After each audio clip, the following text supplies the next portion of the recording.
Good morning and welcome to the next update from the studio. My name is Antonia. I'm an artist extraordinaire, no less. I'm also a holistic support for people around the end of life and at the end of life, both them and their families, and I support people in dealing with loss and bereavement. So today we're going to look at my studio where I work and what I'm doing. So welcome. We'll start with this illustration I did here. I'm very keen that we should remember who we are and remember our own power and how we stand in our own power. We get so far away from who we think we are, and it's not good for us. So I have this to remind me, and it's a Shakespearean quote, and it says, "For where thou art, there is the world itself, and where thou art not, desolation." I use that to mean myself. Where I am is fine when I am standing in my own power. When I am not, there is desolation. And that's not me, even though it would be quite nice if it was. Into the studio. Here's the A Graceful Death posters from some of the exhibitions I've done of A Graceful Death, which is my exhibition of portraits and words from the end of life. That's quite a big experience, that exhibition. But today we're going to look at the studio and we're going to look at how I work and what I'm working on. At the moment I'm working on an exhibition on addiction, but let's just see this. Even though those paintings are there, that's my acrylics table, and there's my acrylics, and over here is my oils table. There's my oils on a tea trolley, and here are the oils, and this is what I'm working on at the moment. This is a painting for the Addicts and Those Who Love Them exhibition. Let me just show you a bit more. So this is Michael and Martin, and here is the work in progress of Michael and Martin. Perhaps I should tell you a bit about the exhibition itself. Addicts and Those Who Love Them is an exhibition I'm creating for at the moment. It's about the subject of addiction, which is something that runs in my family and something with which I have a lot of sad and very life-changing experience. Behind every addict, I think, there is someone who's traumatized by loving them, but behind so many addicts there are people who do love them, you know, family, friends, spouses, children. So the exhibition I'm doing is called Addicts and Those Who Love Them, and I'm painting portraits of people who have suffered from addiction and portraits of people who love an addict, and I'm getting them to speak about what it means to them, and I'm writing that on the actual painting.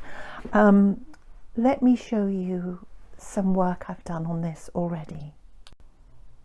This is a painting I did for the first exhibition I did on addiction, which featured my son, and this is him.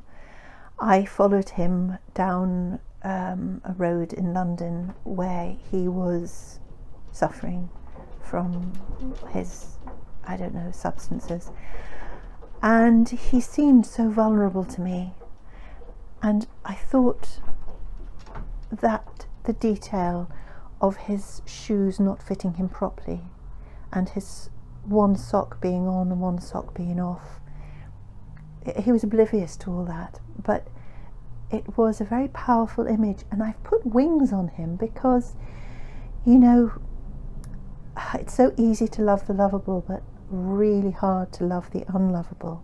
And I'm not saying my son is unlovable, I'm just saying that people who are suffering from things such as addiction are very hard to love, even though we do, because love is often irrational. So I thought I'd show you 3 paintings which I did for the first exhibition, which was held a couple of years ago, And it's a triptych, and you can see it tells a story here. The first one is having taken the substances, whatever they are, and the amount of neglect, the wounds and dirty bandages, the difficulty in focusing and the distress on the face, dirty hands, broken rings, more wounds. So here the substance is taken. Here it takes effect and it's not good. And so he falls back into the bath. There is still distress on his face, but less so. And the bath can barely contain him. There is the dirty bandage and the wound. There are clothes that are stained and dirty. And that leads to the overdose. And here he is in the hospital, still dirty.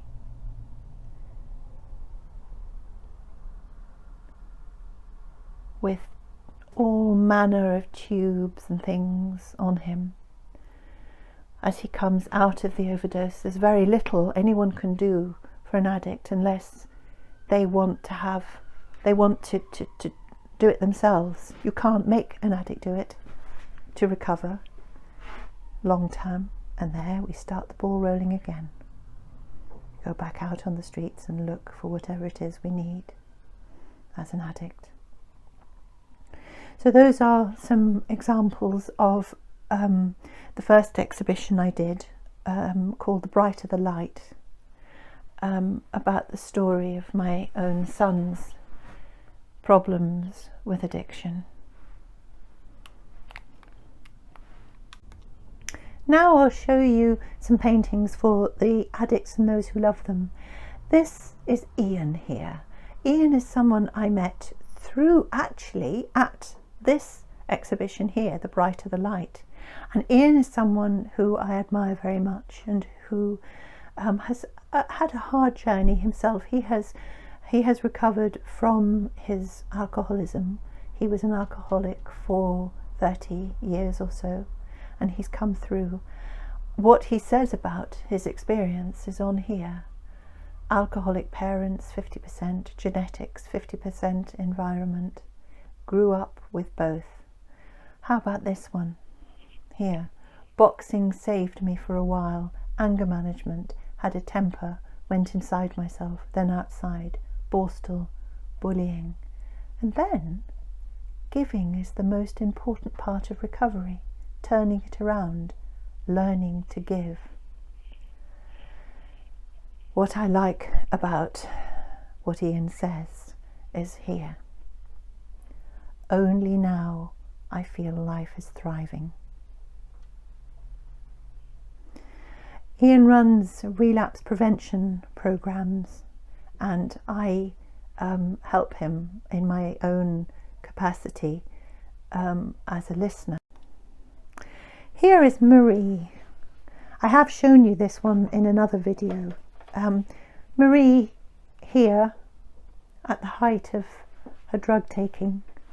I mean, she is quite a dramatic person. She's a brilliant artist and she's a great healer. But when she was taking her drugs, this is how she was. And it is extraordinary. I mean, she is very beautiful. And look at those eyes. And look at the mouth, the kind of, I don't know, that bit of her mouth there intrigues me. So I've got that. I've painted that. I wanted to do that. I wanted to get it completely right. Mad hair. She's got makeup on here because she was at a kind of fancy dress. So I think she's covered in white powder, and her hair is a bit mad. So now Marie has come through, and here we have her now. This is how she is today. there is no doubt Marie's life is not easy, and her choices, she has to keep reminding herself to stay well and to stay healthy. She is well and healthy. She's remarkable. And look how beautiful she is. Really. Very serene. I haven't put any words on here yet. I'm going to. But Marie hasn't worked out what she wants to say. So I will put words on there. This one is a lady who cannot have her identity known for various reasons. So she's painted from the back here, and I've put wings on her because she is a wonderful person and a wonderful mother. And this is the mother talking about her son. Her son, there's a lot of goodness, but there's darkness, and it's so dark. Her son is an addict. It's her only son. And what does she say? No help, as he's addicted to substances. Crazy, destructive kid. My one and only child is a disaster. My kid is not functioning. I wish it could be over. It's torture for everyone. Best to say goodbye forever. Facing the biggest dragon, and yet we carry on. And the saddest thing, which was a giveaway line, I think, from this amazing lady, was, I'll never know my grandchildren. Well, one son, and he's lost to addiction. Her son loves fly fishing, so I've put a little fly fishing thing in the corner. And this is Jill. Where are we going to put Jill? Let's put Jill there. Okay, Jill lost her sister to alcoholism, and that was only recent. Jill is looking out of the window, and she loved her sister. Let's see here. What does she say here? I know she was an addict. I lost my sister who was an addict. I lost her. And that's very important for Jill, because her sister was, she loved her sister. Her sister was younger than her, and Jill had done a lot to bring her up as well, because their chaotic life at home was not good. She misses her. I miss her. Complicates grief. Police. Coroner. Post-mortem. There was a lot of complication about Jill's sister's death, and it took, nearly a year to get her body back and to be able to bury her. Jill's looking out of the window, and it's very cloudy outside, but I've put a bird here, which I like to think is her sister's spirit, flying free up to the light over there. Jill's sister loved lilies, so there are lilies in the corner of the painting. What does she say? Anything else? How about this one? The drink changed her, but it becomes familiar. The awfulness of family life. She never made good choices. So that's Jill, missing and loving her sister. Somebody said to me, who had recovered from alcoholism, she said, the story I told myself was that I was invisible. Nobody noticed me, so I drank so I could be seen. I had to find out who I am sober. I've written that on a piece of old wood with this sort of hole in the middle. I like the fact that it's not perfect. I like the fact that the writing is on a piece of wood that isn't perfect, and the message is very, very profound.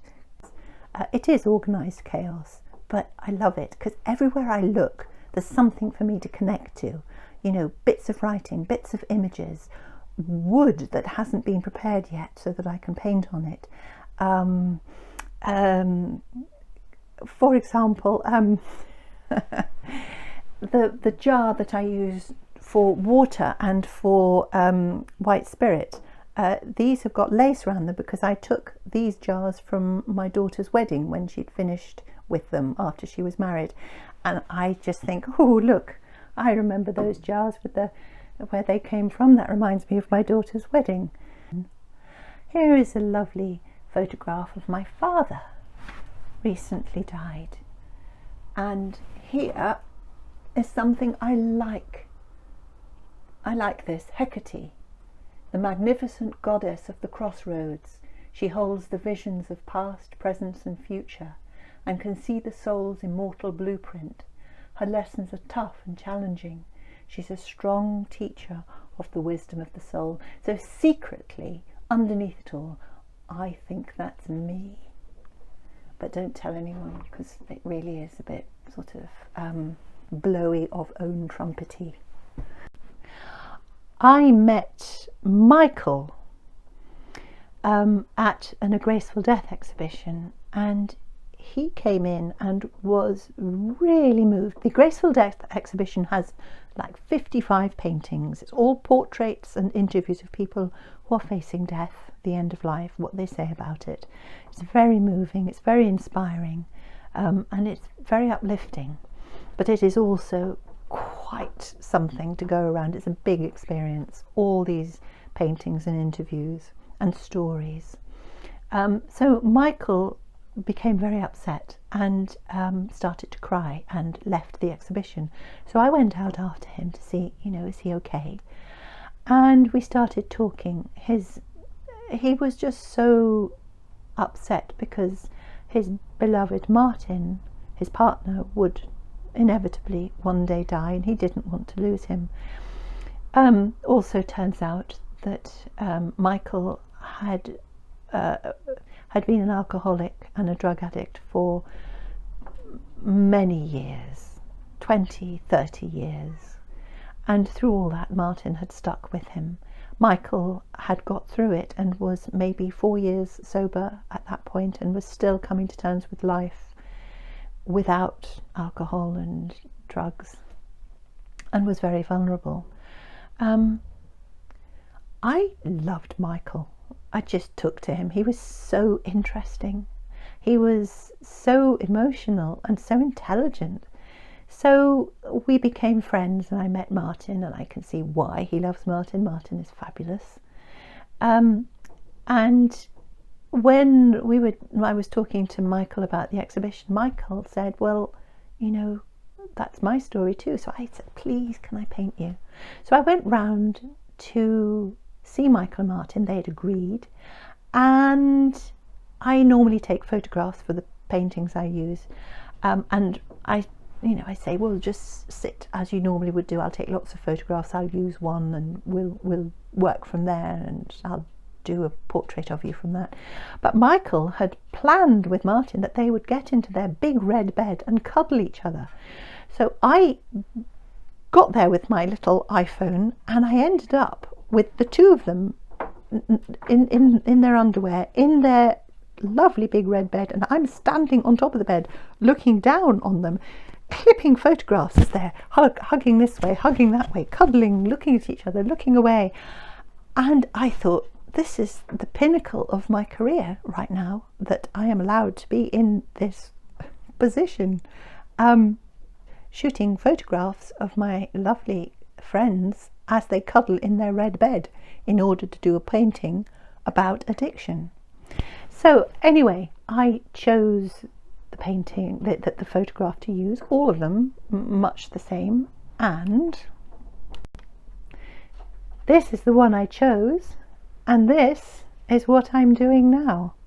It's going to take quite a bit of time to do, it always does, and it looks like painting by numbers for a long time, and then suddenly it comes together, and across this I will write the words from Michael about his experience. This is Michael here, his experiences with drink and drugs, and then Martin, I'll write his words down here about how he stayed with Michael, and the pain and the hope and the eventual recovery, actually. So the two of them are so I'm going to say they're in love. They are in love. They've been together, millions of years.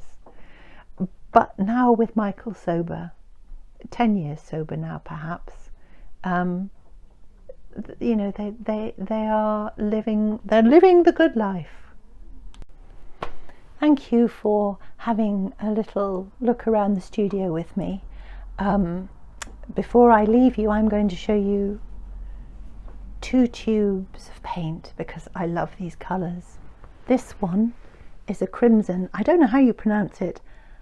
Alizarin crimson? Anyway, crimson. So that is the colour of it. Look. Let me just put some of that on me. There. Ooh! Don't you love that? And the other one is Payne's Grey. It's grey, but it's translucent. It's not quite black. And this is Payne's Grey. So let's put a bit of that on my my hand as well. Look at that. Not quite black. Black is much more, it's stronger and it draws the light in. Black kind of goes, but this Payne's Grey doesn't draw the light in. It's beautiful. It's translucent, I think. So I'm going to leave you with Crimson and Payne's Grey, and have a lovely week. See you next week in the studio. I try and upload these videos every Wednesday, and I would be interested in what you thought about them in the comments below. And please do like and subscribe and comment. If you do that, then more people can see these videos and I can decide for you what content to create. So bless you, thank you, and have a lovely week.